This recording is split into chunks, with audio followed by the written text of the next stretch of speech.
مشکلوں سے غربت سے نکالنے کے لیے کیا کیا؟ اور دوسری چیز آپ نے پوچھنی ہے کہ 5 سال آپ کو ملے تھے، 5 سال آپ کو حکومت میں ملے تھے، کتنا آپ نے دنیا میں جا کے کشمیریوں کا کیس لڑا؟ پوچھیں ان سے۔ کیس لڑنا تو دور کی بات، وہ نریندر مودی جس نے کشمیریوں کے اوپر سب سے زیادہ ظلم کیا، جب سے بی جے پی کا دور آیا سب سے زیادہ کشمیریوں پہ ظلم ہوا، پیلٹ گنز استعمال کی گئیں، نوجوانوں کو اندھا کیا گیا، ہر دوسرے دن کشمیریوں کی قربانی لی گئی۔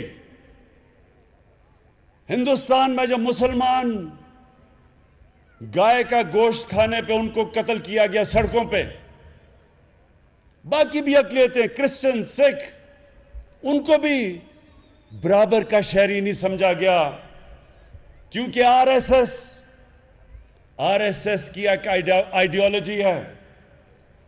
وہ سمجھتے ہیں جو آئیڈیالوجی جو ہندوتا، وہ سمجھتے ہیں کہ باقی شہری، جو باقی اقلیتیں، باقی دین، وہ ان کے برابر کے نہیں ہیں۔ ان کی جو آئیڈیالوجی، یہ انہوں نے کس سے لی؟ نازی جرمنی میں 100 سال پہلے انہوں نے ان سے لی، جبکہ جرمن سمجھتے تھے کہ ہم کوئی خاص نسل ہیں اور باقی ہمارے برابر کے لوگ نہیں۔ یہ وہی آئیڈیالوجی ہے جو باقی کے لوگوں کو اپنے برابر نہیں سمجھتی۔ تو میں اب سوال پوچھتا ہوں کہ کتنی دفعہ آصف زرداری یا نواز شریف نے آر ایس ایس کا نام لیا؟ کتنی دفعہ مذمت کی جو مسلمانوں سے ہندوستان میں ہو رہا ہے؟ اور کتنی دفعہ انہوں نے انٹرنیشنل فورم پہ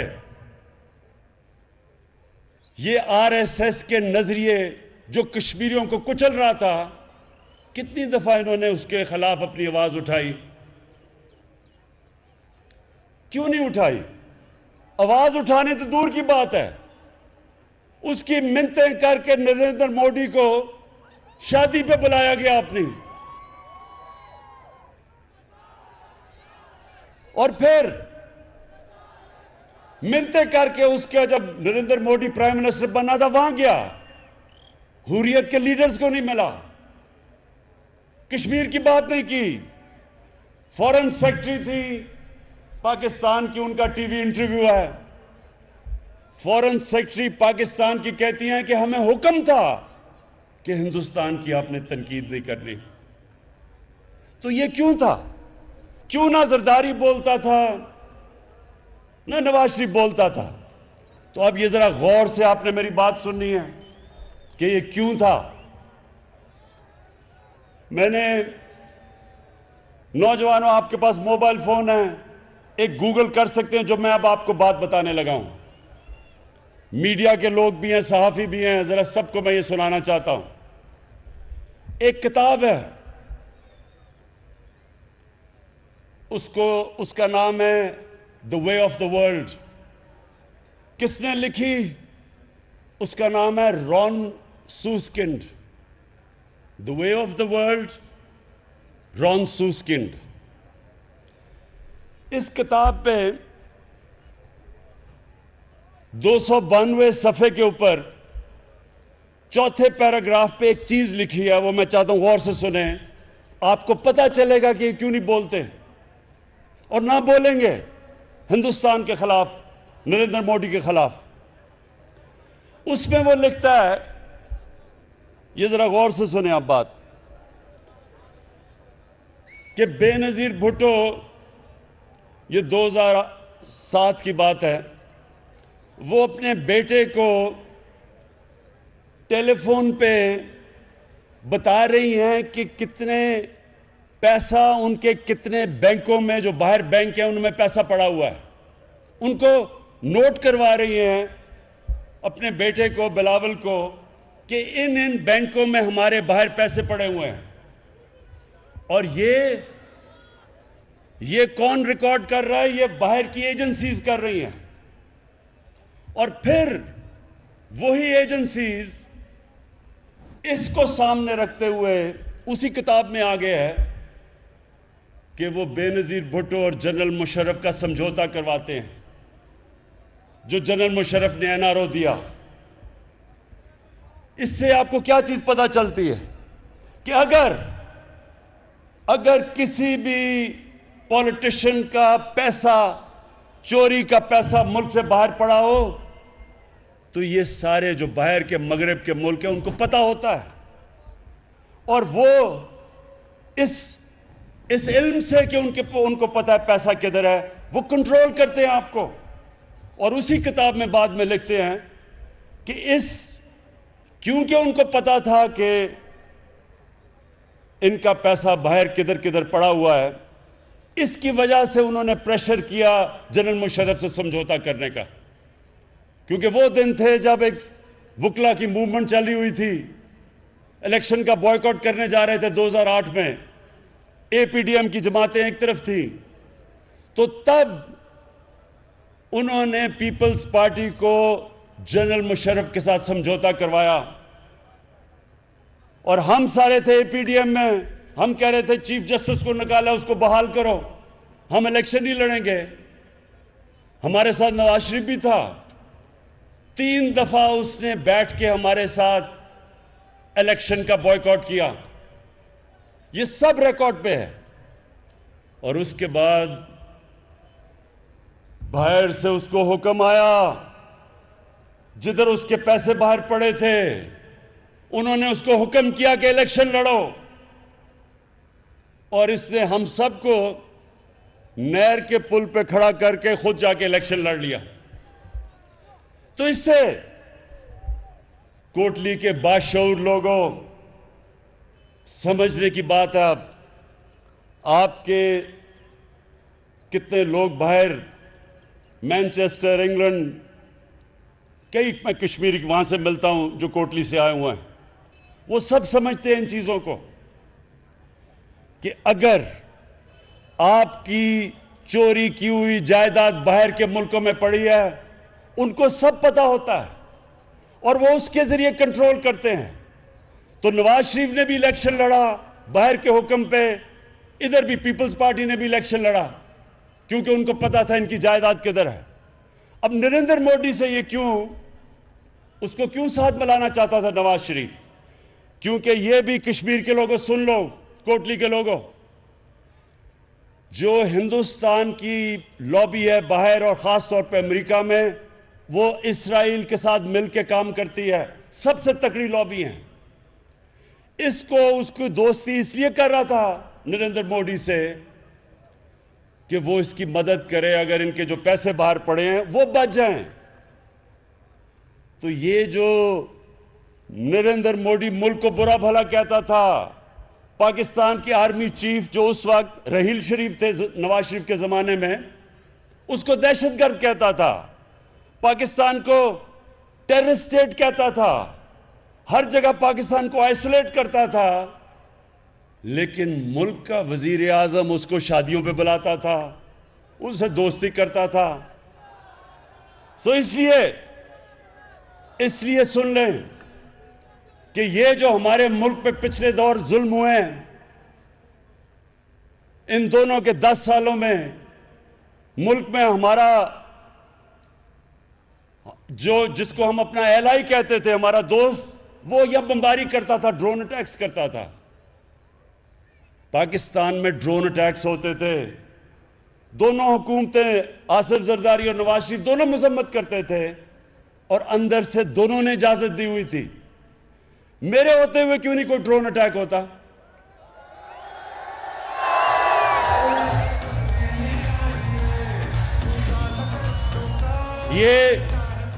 یہ کوٹلی کے لوگوں، یہ امریکہ کا قصور نہیں ہے، امریکہ کو برا بھلا نہیں کہنا چاہیے، ہمارے اپنے لوگوں نے اجازت دی ہوئی تھی اپنے لوگوں پہ بمباری کرنے کی۔ اور منافقت، پبلک میں مذمت اور ان کو اجازت دے رہے ہیں.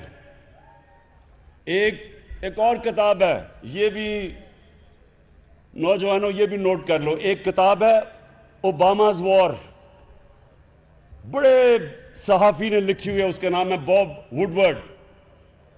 اس کتاب میں کیا لکھا ہوا ہے کہ زرداری بات کر رہے ہیں امریکی جنرل سے, وہ امریکی جنرل تاثر دے رہا ہے کہ جناب ڈرون اٹیک سے آپ کے بے قصور لوگ بھی مر جاتے ہیں. تو اس کتاب کے اندر زرداری کا جواب ہے کہ کولیٹرل ڈیمیج سے مجھے فرق نہیں پڑتا. یعنی کہ کولیٹرل ڈیمیج کا مطلب کہ اگر آپ کی بمباری سے ہمارے بے قصور عورتیں مرد بچے مر جاتے ہیں, مجھے نہیں فرق پڑتا. یہ اس کتاب میں لکھا ہوا ہے. یہ کیوں ہے؟ کیونکہ ان کی وفاداری اس ملک سے نہیں ہے, اپنے پیسے سے ہے جو باہر پڑا ہے. اور اس لیے یہ کشمیر کی بات نہ کریں گے, نہ کری ہے. ابھی فلسطینیوں پہ ظلم ہوا, اسرائیل نے ظلم کیا, آپ نے دیکھا ہوگا ٹی وی پہ, گھر گرا دیے ان کے, بچے مر گئے پتہ نہیں کتنے. کیا کبھی زرداری اور نواز شریف کے منہ سے تنقید سنی ہے اسرائیل کی؟ ایک سٹیٹمنٹ بتائیں, سنی ہے؟ جس طرح کبھی آر ایس ایس کا یہ نام نہیں لیں گے, یہ کبھی تنقید نہیں کریں گے. اس لیے کہ جب آپ کا کرپشن کا پیسہ باہر ملک میں پڑا ہو, آپ اس پیسے کے غلام بن جاتے ہیں. آپ قوم کے مفادات کے لیے نہیں کھڑے ہو سکتے.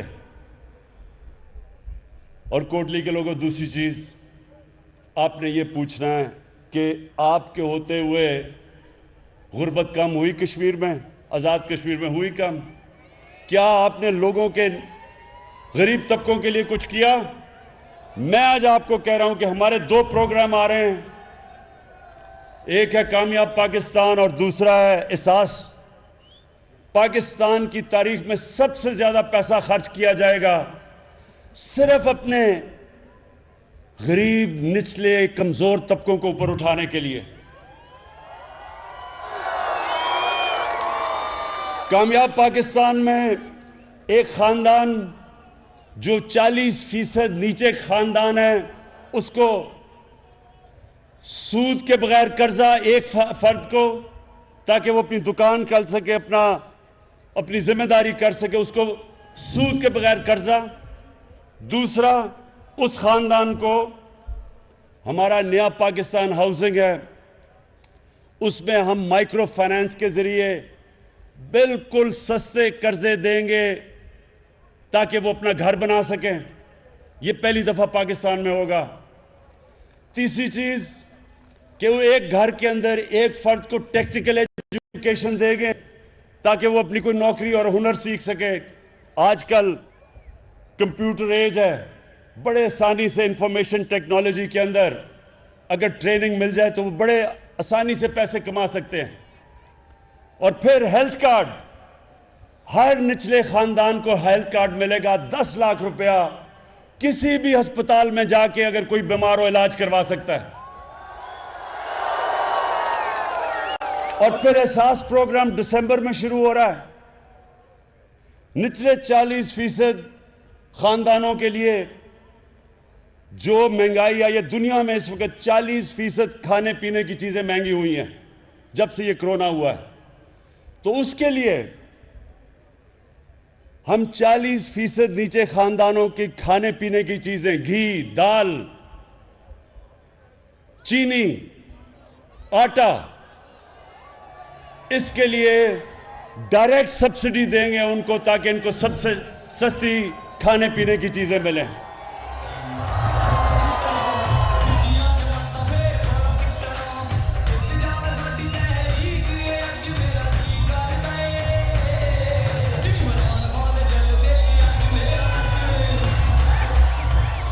کوٹلی کے لوگوں, پرسوں آپ نے ووٹ اپنی دینی ہے. یہ سمجھیں کہ اس ووٹ سے آپ نے اپنا مستقبل بدلنا ہے, کیونکہ صرف یہی نہیں کہ میں نے جو دو چیزیں آپ کو بتائیں کہ ایک تو سارے کشمیریوں کا اس وقت جو مقبوضہ کشمیر میں جس طرح دلیری سے جدوجہد کر رہے ہیں ہمارے نوجوان، ایک تو ہمارا سارا دل ان کے ساتھ ہے، دعائیں ان کے ساتھ ہیں، اور کیس انشاءاللہ میں ان کا لڑوں گا۔ لیکن دوسری کہ ہم نے اپنے ملک میں لوگوں کو غربت سے نکالنا ہے، جس طرح چائنا نے اپنے ملک میں لوگوں کو غربت سے نکالا پچھلے 30 سال میں۔ اور اس کے بعد جو میں نے کشمیر میں دیکھا ہے، ہم نے جب پختونخوا کے 5 سال 2013 اور 2018 کے بیچ میں جب وہ صوبے میں سب سے تیزی سے غربت کم ہوئی تھی پختونخوا میں، اس ایک وجہ یہ تھی کہ ہم نے وہاں ٹورزم بہت تیزی سے بڑھائی۔ 5 سالوں میں ٹورزم دگنی سے تگنی کر دی پختونخوا میں۔ اسی طرح آزاد کشمیر، یہ ایک اللہ نے آپ کو خوبصورت ترین علاقہ دیا ہے۔ اب اس کے اوپر ہم انشاءاللہ ٹورزم پہ زور لگائیں گے، اور اس کی وجہ سے انشاءاللہ آپ کے نوجوانوں کو باہر نوکریاں ڈھونڈنے نہیں جانا پڑے گا۔